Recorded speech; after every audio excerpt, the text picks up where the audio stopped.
ठाणे आणि पालघर जिल्ह्यामध्ये सध्या एमडीचा अर्थात मेफेड्रीन या ड्रग्सचा मोठा बोलबाला आहे.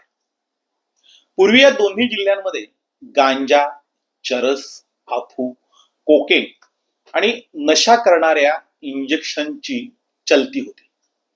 आता मात्र नशेखोरांना एमडीची चटक लागलेली आहे.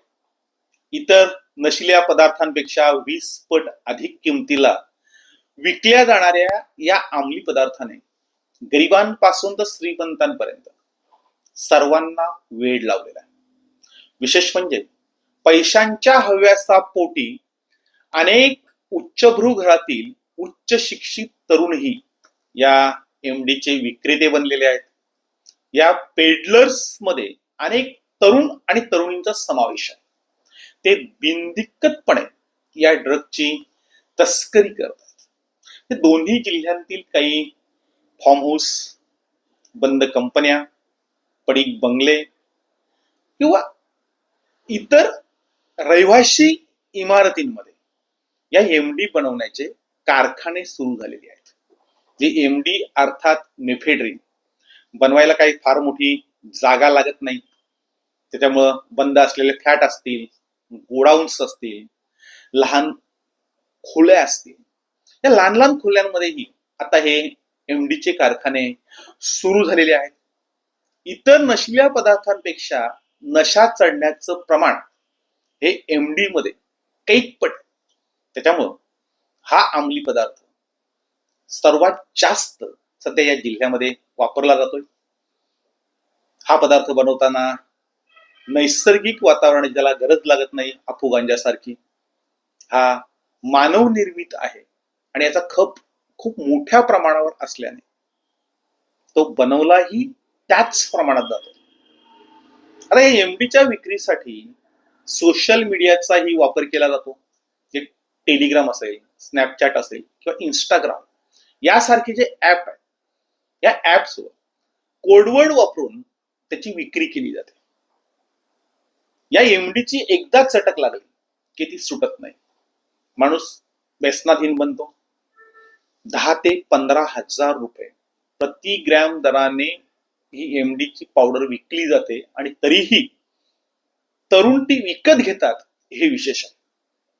ह्या एमडी ड्रगमुळे खूप वाईट परिणाम होतात. थेट त्याचा परिणाम मेंदूवर होतो.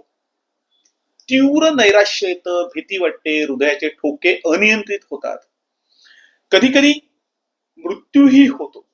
जे एमडी पावडर जर दीर्घकाल तिचं सेवन केलं तर स्मरणशक्ती जाऊ शकते, असं डॉक्टरांचं म्हणणं आहे.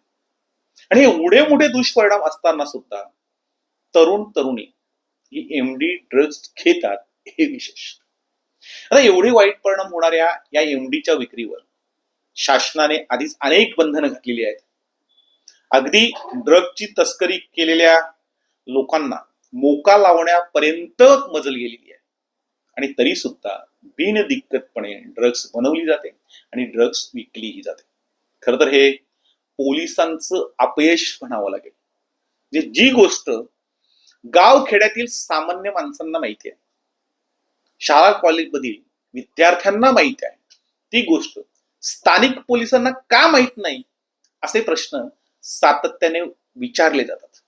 आणि त्याचबरोबर पोलिसांवर आरोप होतो की जे पेडलर्स आहेत हे भरभक्कम रक्कम हे पोलिसांमधीलच काही लोकांना देतात आणि त्यांच्या माध्यमातून, त्यांच्या आशीर्वादाने ही एमडी अगदी घराघरात पोहोचवली जाते. जे पोलिसांवर जे आरोप होतात ते आरोप यासाठी होतात की पोलीस म्हणतात की कुठेही आमच्याकडे एमडी विकली जात नाही. मात्र एमडी कुठे कुठे विकली जाते याची ठिकाणं ही प्रत्येक नागरिकाला त्या शहरातील माहीत असतात. अगदी विधानसभेमध्येही मध्यंतरी प्रश्न गाजला होता. विलास तरे नावाच्या आमदारांनी सर्व पोलखोल केली होती आणि तरी सुद्धा कोणावरही कारवाई होत नाही. यामागचं नेमकं कारण काय आहे हे सर्वांनाच माहिती आहे. म्हणजे खरं तर तरुण पिढी बर्बाद करायची नसेल तर ड्रग्स बनवणारे, विकणारे आणि खरेदी करणारे यांच्यावर कठोर कारवाई व्हायलाच हवी. मात्र त्याचबरोबर त्या सर्वांना पाठीशी घालणाऱ्या आश्रयदात्यांवरही मोक्का अंतर्गत कारवाई केली तरच ही एमडी पावडर विकणं या दोन्ही जिल्ह्यातून बंद होईल.